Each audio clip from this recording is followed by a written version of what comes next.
Hello दोस्तों, welcome to our channel. ये video रहेगा 30 अगस्त जो आज यूपी पुलिस एग्जाम हुआ है उसका जीएस का सेक्शन के सारे क्वेश्चन देखेंगे। पहला क्वेश्चन है, प्रथम विश्व युद्ध कब शुरू हुआ था? तो पहला विश्व युद्ध शुरू हुआ था 1914 से 1918 तक। तो आंसर आपका राइट हो जाएगा 1914, ऑप्शन नंबर सी हो जाएगा। और द्वितीय विश्व युद्ध कब हुआ था? तो 1939 से 1945 तक चला था। नेक्स्ट क्वेश्चन है, भारत का सबसे बड़ा वन कौन सा है? तो भारत का सबसे बड़ा वन सुंदरवन डेल्टा है, ऑप्शन नंबर ए राइट रहेगा, जो कि पश्चिम बंगाल में है। फिर नेक्स्ट क्वेश्चन है, लठमार होली उत्तर प्रदेश के नीचे उल्लिखित किस शहर में मनाया जाने वाला एक अनोखा उत्सव है? तो ये बरसाना में मनाया जाता है। मथुरा में बरसाना में लठमार होली बहुत ही प्रचलित है, ऑप्शन नंबर इसका डी राइट हो जाएगा। नेक्स्ट क्वेश्चन रहेगा, उत्तर प्रदेश का पहला ट्रैफिक पार्क किस जिले में खोला गया है? तो पहला ट्रैफिक पार्क खोला गया है प्रयागराज में, ऑप्शन नंबर बी राइट रहेगा। नेक्स्ट है, हड़प्पा सभ्यता को अन्य किस नाम से जाना जाता है? तो हड़प्पा सभ्यता को सिंधु घाटी सभ्यता के नाम से जाना जाता है, इंडस वैली सिविलाइजेशन। तो ऑप्शन नंबर उस अकॉर्डिंग सी राइट रहेगा। फिर नेक्स्ट क्वेश्चन है, भारत में जीएसटी के जनक कौन कहलाते हैं? तो भारत में जीएसटी के जनक अटल बिहारी वाजपेयी जी को कहा जाता है, ऑप्शन नंबर इसमें बी राइट रहेगा, विजय केलकर समिति द्वारा, ऑप्शन नंबर इसका बी राइट रहेगा। नेक्स्ट क्वेश्चन है, फिर किस सोशल मीडिया प्लेटफॉर्म ने इंस्टाग्राम स्टोरीज और स्नैपचैट स्नैप्स के समान फ्लिट्स की अवधारणा पेश की? जैसे स्टोरीज जो लगाई जाती हैं इंस्टाग्राम और स्नैपचैट्स में, इसी तरह ट्विटर में भी जो स्टोरीज का ऑप्शन है ये फ्लिट्स के नाम से है, तो ऑप्शन नंबर ए राइट रहेगा। ट्विटर का जो नया नाम एक्स हो गया है, इसलिए दोनों ऑप्शन दिए हुए हैं, एक्स और ट्विटर। फिर नेक्स्ट क्वेश्चन है, डैश का अर्थ है किसी अन्य व्यक्ति की वेबसाइट पर बलपूर्वक नियंत्रण स्थापित करना, तो उसको वेब हाईजैकिंग कहते हैं, ऑप्शन नंबर ए राइट रहेगा। फिर नेक्स्ट है, भारत और बांग्लादेश के बीच किस नदी के कारण विवाद उत्पन्न हुआ है? तो ये तीस्ता नदी, बहुत ही चर्चा में रहता है विवाद, तीस्ता नदी वाला, ऑप्शन नंबर बी राइट रहेगा इसका। नेक्स्ट क्वेश्चन है, सोफिया किस देश की राजधानी है? तो सोफिया बुल्गारिया की राजधानी है, ऑप्शन नंबर डी राइट रहेगा। फिर है, भारतीय संविधान का कौन सा अनुच्छेद राष्ट्रपति के क्षमादान देने की शक्ति से संबंधित है? तो ये हो जाएगा ऑप्शन नंबर ए राइट है, 72 है, जो कि राष्ट्रपति की क्षमादान शक्तियों का से रिलेटेड अनुच्छेद है, याद रखेंगे। फिर है, व्हाइट गुड्स पर लगाई जाने वाली उच्चतम जीएसटी दर क्या है? तो व्हाइट गुड्स कह सकते हैं जो होम एप्लीकेशंस होते हैं, जैसे एसी हो गया, रेफ्रिजरेटर हो गया, तो उसमें उच्चतम जीएसटी रेट पूछा जा रहा है, तो 28 है, ऑप्शन नंबर बी राइट रहेगा। फिर नेक्स्ट है, अंटार्ड का पूरा नाम क्या है? तो अंटार्ड का पूरा नाम है United Nation conference on trade development, तो ऑप्शन नंबर ए राइट रहेगा। ऑप्शन का देख लीजिएगा क्योंकि सब में डिफरेंस है, conference on trade and development, इसमें यूनिवर्सल नेशन है, इसमें यूनिक नेशन ये भी नहीं होगा, ये भी नहीं होगा, तो ऑप्शन नंबर इसका ए राइट रहेगा। और इसका मुख्यालय जिनेवा स्विट्जरलैंड में है और 1964 इसका स्थापना वर्ष है। फिर नेक्स्ट है, किसने सुझाव दिया कि हर किसी का एक विशिष्ट रक्त समूह होता है? तो रक्त के यदि बात की जाए आविष्कारक या जनक के, तो लैंड स्टीनर को माना जाता है, तो उसी हिसाब से राइट आंसर इसका ऑप्शन नंबर डी हो जाएगा। ठीक है, फिर नेक्स्ट क्वेश्चन देखेंगे, मानवाधिकार में दोनों शामिल है, तो मानवाधिकार में क्या क्या चीजें शामिल है? अधिकार और दायित्व, लाइबिलिटीज और राइट्स, ठीक है, ऑप्शन नंबर इसका बी राइट रहेगा। फिर नेक्स्ट है, पीएमजेडीवाई प्रधानमंत्री जनधन योजना की बात हो रही है, इसको पूछ रहा है कब लॉन्च किया गया था? तो ये 28 अगस्त 2014, ठीक है, ऑप्शन नंबर इसका डी राइट रहेगा। फिर नेक्स्ट क्वेश्चन देखेंगे, निम्नलिखित में कौन सा देश भारत के साथ भूमि सीमा को साझा नहीं करता? इसमें नहीं पूछ रहा है, तो बांग्लादेश भी करता है, चीन भी करता है, म्यांमार भी करता है, तो राइट आंसर ऑप्शन नंबर ए रहेगा, मालदीव नहीं करता है, ठीक है। फिर नेक्स्ट क्वेश्चन है, ग्रीन फाइनेंस किस तरह से सतत विकास का समर्थन करता है? तो ऑप्शन है, जीवाश्म ईंधन परियोजनाओं को वित्त पोषित करके नहीं, उच्च कार्बन उत्सर्जन के लिए किए जाने वाले उद्योग के विकास को सुविधाजनक बनाकर, ये भी नहीं होगा। फिर है, पर्यावरण के अनुकूल परियोजनाओं के लिए वित्त पोषित संस्थान उपलब्ध कराकर। फिर है, पर्यावरणीय प्रभाव की परवाह किए बिना प्राकृतिक संसाधनों के दोहन को प्रोत्साहित करके। तो सारे ऑप्शनों के बाद पढ़ने पे यही वाला सही लग रहा है, पर्यावरण के अनुकूल परियोजनाएं, जो ग्रीन फाइनेंस है ये पर्यावरण के अनुकूल ही परियोजनाएं होगी, उनके ही वित्त संसाधन उपलब्ध कराकर, ये ऑप्शन सी राइट रहेगा। कुछ क्वेश्चन एग्जाम में ऐसे होते हैं जो पढ़े हुए नहीं आते हैं, वो कुछ थोड़े गेस और सेंस से करने पड़ते हैं, जैसे कि यही क्वेश्चन था। फिर अगला क्वेश्चन देखेंगे, निम्नलिखित में से किस पूर्व प्रधानमंत्री को भारत रत्न नहीं मिला है? तो भारत रत्न चौधरी चरण सिंह जी को भी मिला है, लाल बहादुर शास्त्री जी को भी मिला है, पीवी नरसिम्हा राव जी को मिला है, ये मनमोहन सिंह जी को नहीं मिला है, ऑप्शन नंबर इसका डी राइट रहेगा। फिर है भारत में प्रथम जनगणना किस शासक के समय आयोजित की गई थी। पता होगा आप लोगों को, लॉर्ड मेयो के समय में पहली बार जनगणना हुई थी। और पूछे यदि पहली नियमित जनगणना तो लॉर्ड रिपिन के शासनकाल में हुई थी। जो मेयो वाली 1872 में हुई थी और जो रिपिन वाली वो 1881 में हुई थी। नेक्स्ट क्वेश्चन है, किस युद्ध से भारत में ब्रिटिश और औपनिवेशिक शासन की शुरुआत हुई थी। तो प्लासी का युद्ध हुआ होगा इसका आंसर, क्योंकि प्लासी का युद्ध 1757 में हुआ था। ये किसके किसके मध्य हुआ था? ये बंगाल के जो अंतिम नवाब थे सिराजुद्दौला और जो फ्रेंच ईस्ट इंडिया कंपनी थी जिसका नेतृत्व रॉबर्ट क्लाइव द्वारा किया जा रहा था। तो ये उस प्लासी के युद्ध से ही ये ब्रिटिश औपनिवेश की शासन की शुरुआत की गई थी। ये कहाँ युद्ध हुआ था? पश्चिम बंगाल के प्लासी शहर में।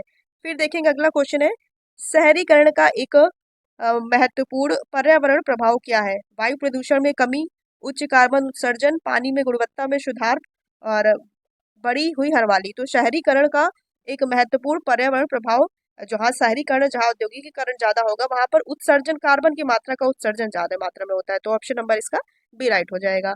फिर है रैंसमवेयर शब्द का अर्थ क्या है?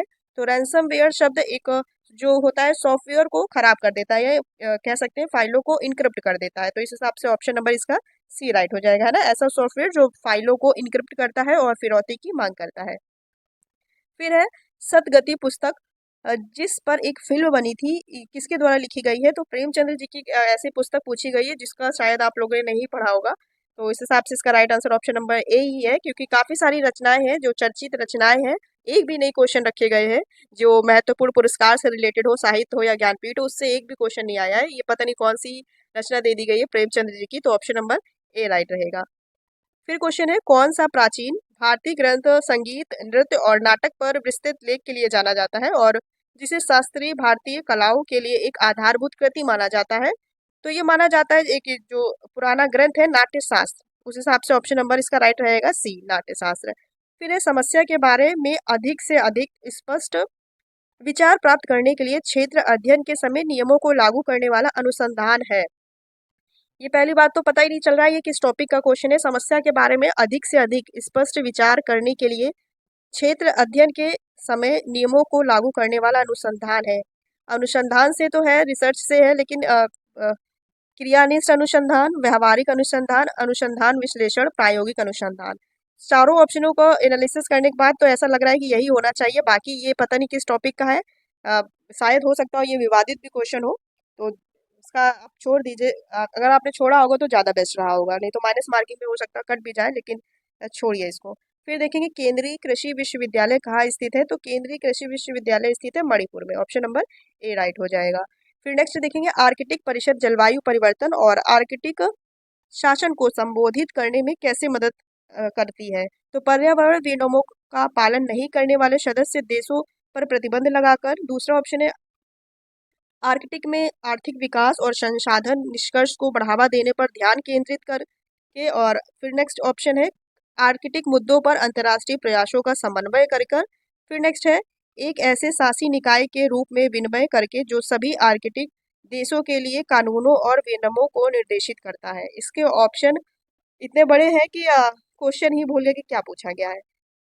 आर्कटिक परिषद जलवायु परिवर्तन और आर्कटिक शासन को संबोधित करने में कैसे मदद करती है? तो इससे ही रिलेटेड होगा कि एक ऐसे शासकीय निकाय के रूप में विनियमन करके जो सभी आर्कटिक देशों के लिए कानूनों और विनियमों को निर्देशित करता है। यही ऑप्शन इसका राइट लग रहा है, ऑप्शन नंबर डी सही होगा इसका। फिर है भारत के प्रथम राष्ट्रपति, ये सभी को पता होगा, doctor Rajendra Prasad. Option number A right है। फिर है सहकारी समिति का प्राथमिक उद्देश्य या क्या है? तो जो प्राथमिक नहीं, सॉरी, सहकारी समिति है।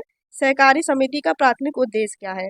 तो सहकारी समिति होती है जो एक ग्रुप होता है कह सकते हैं, तो सदस्यों की सेवा करना। इसमें काफी सारे सदस्य होते हैं सहकारी समिति में, तो इस हिसाब से ऑप्शन नंबर बी ही राइट लग रहा है, सदस्यों की सेवा करना। अधिक लाभ कमाना भी नहीं है, उत्पादन बढ़ाना भी नहीं है, ये सब है। हालांकि ये सब इसके अंदर है सहकारी समिति के अंदर, लेकिन चारों ऑप्शन थोड़े थोड़े सही लग रहे हैं। उस हिसाब से जो बेस्ट ऑप्शन है ये सही लग रहा है, सदस्यों की सेवा करना। फिर जब सदस्य सारे इंक्लूड होंगे फिर उसमें अधिक लाभ भी होगा, उत्पादन भी बढ़ेगा और अधिक धन भी जुटाया जाएगा। ठीक है, फिर अगला क्वेश्चन है, साइबर सुरक्षा के लिए निम्नलिखित में से कौन सी संस्था जिम्मेदार है? तो रॉ है नहीं, ये एक सुरक्षा एजेंसी है। रॉ जो होती है एनालिसिस विंग करके होती है, रिसर्च एंड एनालिसिस विंग, ये भी नहीं होगा। और ये एनआईए, ये भी नेशनल इन्वेस्टिगेशन एजेंसी है। डीआरडीओ भी एक अनुसंधान है अंतरिक्ष। तो इसका उस हिसाब से आंसर ऑप्शन नंबर बी हो जाएगा, सीईआरटी। ये कंप्यूटर रिस्पॉन्स टीम करके है इसका पूरा नाम। तो ऑप्शन नंबर इसका ये साइबर और कंप्यूटर से रिलेटेड यही है, तो ऑप्शन नंबर इसका बी राइट कर सकते हैं आप।